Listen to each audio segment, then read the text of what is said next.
Hello, you lovely people. I'm Trudy. You probably know me as One Grounded Angel. This is the weekly angel card reading starting from Monday the 3rd of February through to the 9th of February 2020. So let's do this. See what's going to come up this week. Thank you for joining me during this Australian heat wave. Not much fun, a lot of humidity, but you know, we're getting through it. I might have chosen the wrong card deck here. This is taking a really long time. It could be the heat. My hands are, when you have hands that are all sweaty, it's quite hard to do. Sorry for those visuals. Oh, we have one. We have a winner. Adventure. What a strange card for a Monday. Nobody thinks about an adventure on Monday. Well, depending on what days you work, of course. So the caption here is, wonderful new experiences fill my life. So an adventure doesn't have to be something epic. You don't have to, book a trip to Nepal. Although if that's what you want to do, go for gold.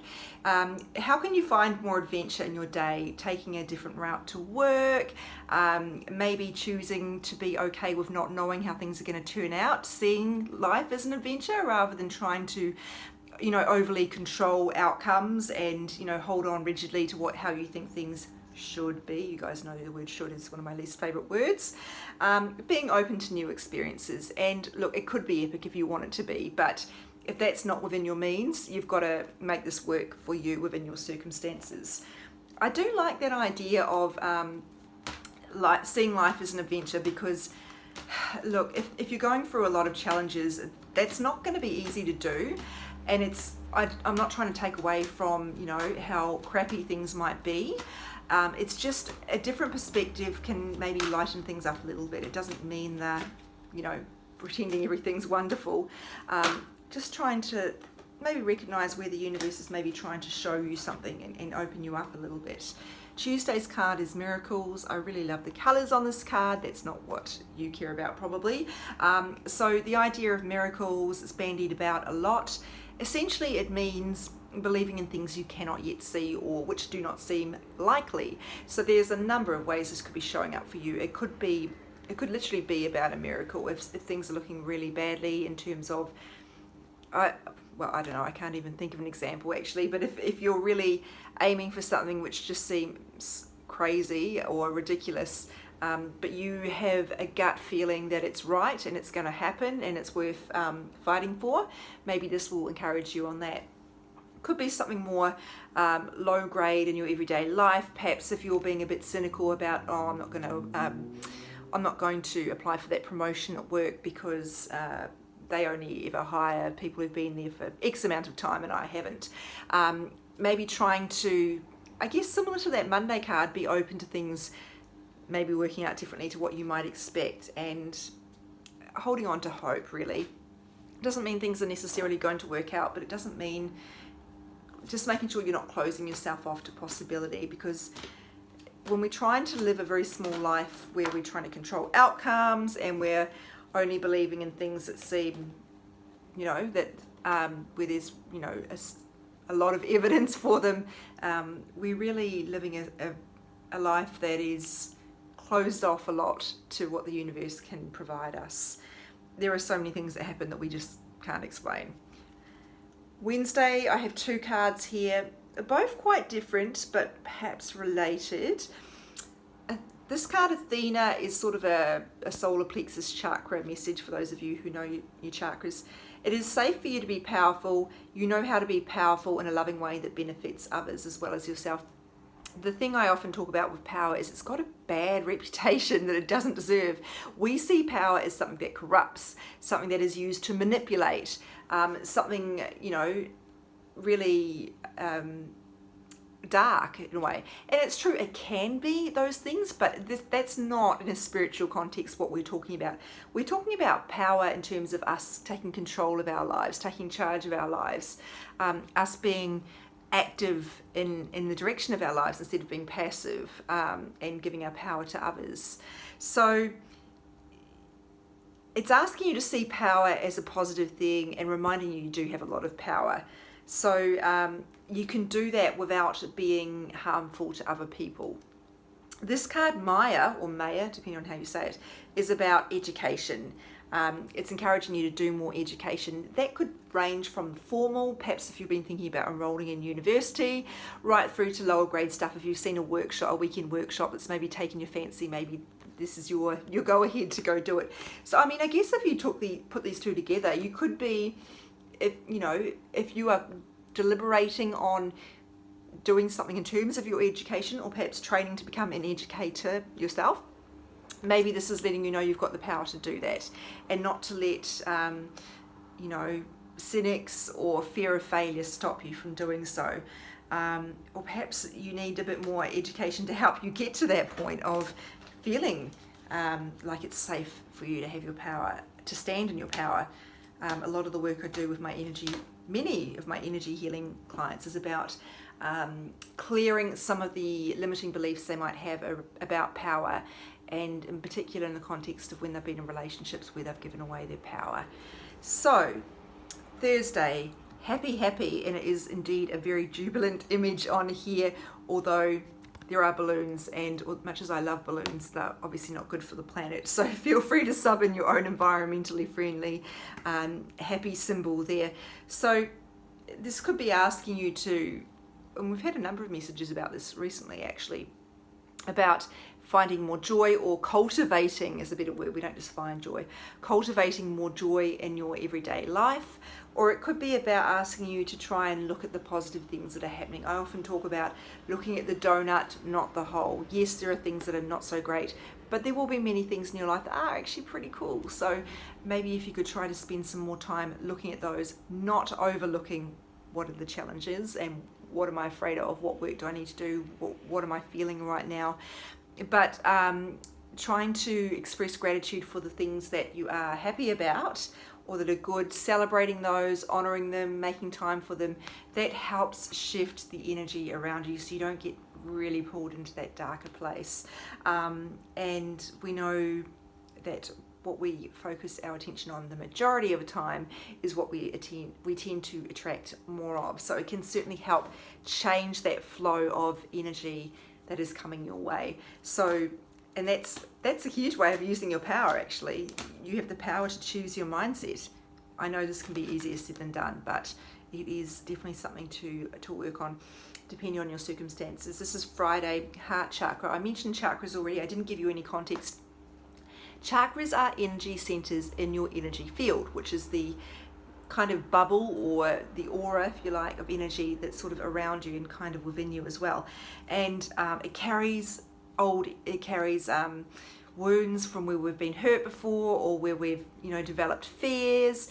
It carries definitely positive energy as well, positive programming. It also can be weighed down by negative energy from people around you who are energy vampires, narcissists, whatever. So that's a bit of a tangent, but I feel like it's helpful. The chakras are particular centers, or they're shaped like discs, and they are in that energy field. Ideally they spin, sometimes they get blocked or they're out of balance, and there are a ton of them. We don't know how many, but we tend to focus on 7 main ones when we're talking about Reiki, and the heart chakra is the 4th of those 7. So obviously it's around the chest area. It is the center of giving and receiving love. It predominantly gets blocked by grief and loss. So this card may be asking you, what is it that's blocking you from stepping deeper into your relationships? Not just romantic, that can also be platonic, your best, pals, it could even be family, depending on, what's showing up for you. So if you are grieving someone, it's very, normal to expect you're going to struggle with feeling love, because you're going to have this association of it carrying a price. And equally, if you've been, dumped, or, you've gone for a separation that was particularly painful, or there was some, difficult elements such as betrayal associated, that's definitely going to affect your capacity to feel and to give and receive love again, because you're going to be afraid of consequences again. So those could be issues for you. Now, if those don't relate to you, it could simply be asking you to really celebrate your relationships a bit more, because they're so important. We know there is a lot of research into the impact of healthy relationships on our well-being, and also conversely the impact on our well-being of a lack of healthy relationships. And yeah, we can all make better choices obviously about where we spend our time, so that could be, or who we spend our time with, that could be a message for you around this. Whenever I'm talking about the heart chakra, I like to talk about the flow between giving and receiving love. If you've got a bit of martyr complex going on, you keep giving, won't let anyone give anything to you, including compliments or support, whatever, that's not healthy at all. There are no medals given out for that, I'm sorry to tell you. And it could be some underlying fears going on there around you feeling afraid to be vulnerable. So sometimes it's sort of a virtue it's disguised as a virtue, but it's actually a little bit of an issue. Equally, if you are take, I don't think anybody who follows me would resonate with that, but probably you know people who are, because if you're a give person, I can guarantee you are attracting people who are take people, because that's your energy, attracting someone who matches that dynamic. So yeah, look at where that imbalance of giving and receiving love is. Sometimes there are worthiness issues going on there, people feeling like they don't really deserve to receive good things. Sometimes there are you know, real kind of security fears associated with the you know, the take. They feel like there's not enough out there for me. There's a scarcity mentality of everything is, you know, they're feeling precarious, so they feel like they need to take from other people to keep themselves safe. Yeah, anyway, I've probably gone way too deep into that, but that's just giving you a very once over lightly overview of some of the issues that can come up around the heart chakra. So in terms of clearing the heart chakra, obviously I would be a big advocate for energy healing, but I think if you don't want to go down that track, just some self-reflection. If we don't self-reflect, we don't grow. We need to be taking time to really look at what's going on here for me, instead of reaching for the wine glass, which I know is a lot more convenient because it will just numb you and you don't have to think about the stuff. But the much healthier alternative is actually sit down, maybe with a journal, and think, what am I feeling right now? Why do I feel this way? When have I felt this way in the past? What does this remind me of? Why is it such a problem? And trying not to shift too much of the blame onto other people, even though you may be surrounded by jerks. What is it within me that's contributing to the situation? Because it's never, you know, you don't want to get into a victim mentality state where you're blaming everybody else, because there will be something going on within you as well. So looking at where the blocks might be there, that can really help you make some progress. There are clearings, meditations that clear chakras on YouTube. Yeah, those sorts of things. You might like to work with a crystal healer or something like that. Reiki is very good for clearing chakras as well. It depends what's going on for you. If this stuff is really deep and really old, I would definitely recommend you see an energy healer, because something like Reiki is a bit of it's kind of more lightweight. It's like energetic maintenance rather than really getting to the heart of that deep level stuff. So Saturday, I have the wedding card for you. Maybe you're going to a wedding. I hope you are. Weddings are fab. Or maybe it is telling you something about your own relationship. If you are, you know, wanting a wedding, then and I would always try and switch that focus from the wedding to the marriage. It's not about the occasion. It's about entering that new chapter. Perhaps this is a sign for you about that's where your relationship is going. And if you feel like your relationship's not going that way, but you want it to, maybe this is a bit of a wake-up call for you to say, I think I've actually backed the wrong horse here, because we don't want the same things, and I'm not going to wait for this person to change their mind anymore, because if somebody doesn't want the same thing as me, the chances of them suddenly waking up one morning and wanting what you want are very, very slim. And you might like to ask yourself some questions in those situations about why you are settling for something that you know isn't what you want.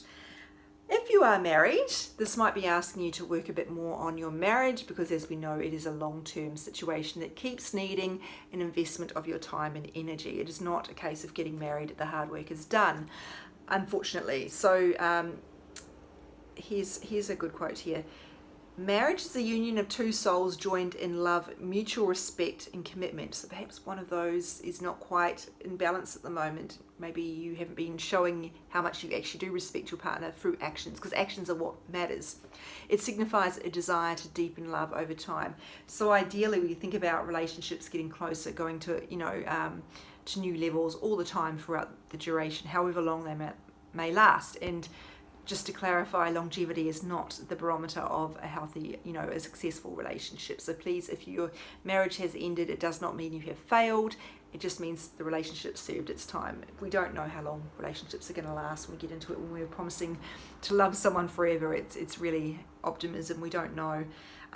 So this might be asking you to just do a bit more work on your relationship and make sure your actions are matching how you feel. I know it's really difficult when you've got children, you've got work, etc. Your relationship can fall by the wayside, but it really does need constant attention. So what can you do to help with that process? And obviously that needs to be a two-way street. So let's go to Sunday. Oh, I don't think that card has ever, I might be completely wrong about this, but I don't think that card has ever come up in this setting before. Comes up in personal readings from time to time, of course, but I don't think it's ever come up as a card of the day. It's quite new. Sunday, love the energy of this card. Medicine woman, Ishil, I think it's pronounced Ishil, a Mayan goddess. You are a channel for divine healing power. If you have been thinking about becoming a healer, do it. This is telling you to do it. So if that's not at all what you've been thinking about, this might be telling you to take the next step in your healing journey. We're all on healing journeys. You wouldn't be watching me if you weren't on a healing journey of some sort. See the person you've been thinking about seeing in terms of, working with a healer. Maybe take the next steps you've been thinking about taking, such as, I don't know, enrolling in that spiritual meditation workshop or whatever it is.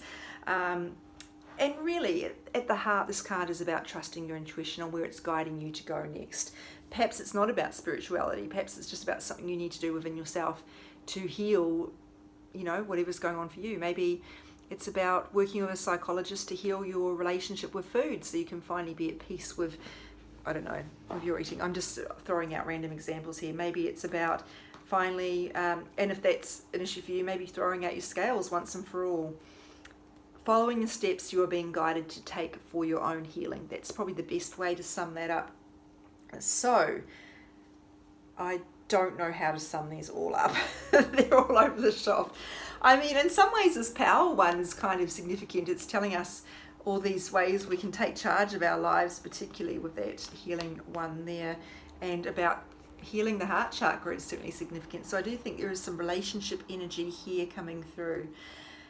And certainly we're being asked to be a lot more optimistic. And I always like to distinguish between optimism and positivity. I feel optimism is a bit more about hope than it is about pretending or masking negative feelings. Optimism allows you to also feel crappy if that's how you're feeling at the same time. But I will say the thing with optimism is you have to make sure it's not being driven by fear. In other words, if you're dating someone and there are red flags all over the shop and you're going, no, I think it's going to be all right. Is your optimism genuinely guided by intuition, or is it being guided by the fear of ending up alone?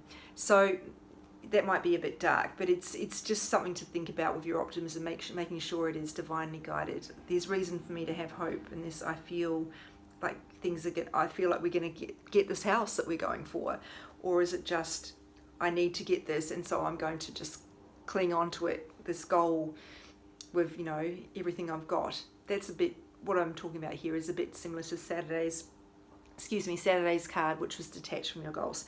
So that's it, total mixed bag. Hope it's been helpful. Look forward to reading for you again next week. So as always, you can find me on Instagram at One Grounded Angel. My Facebook page is One Grounded Angel. On Friday, I will post an article on Facebook about the heart chakra to give you a bit more detail there. Tons of information online about that as well. So my website is www.onegroundedangel.com. If you don't want to wait till Friday, you can go look that up now and just search for heart chakra or just heart in the search field. If you're on your mobile phone, you'll need to scroll to the bottom to get to that search field. Thanks everybody. I'll be back next week.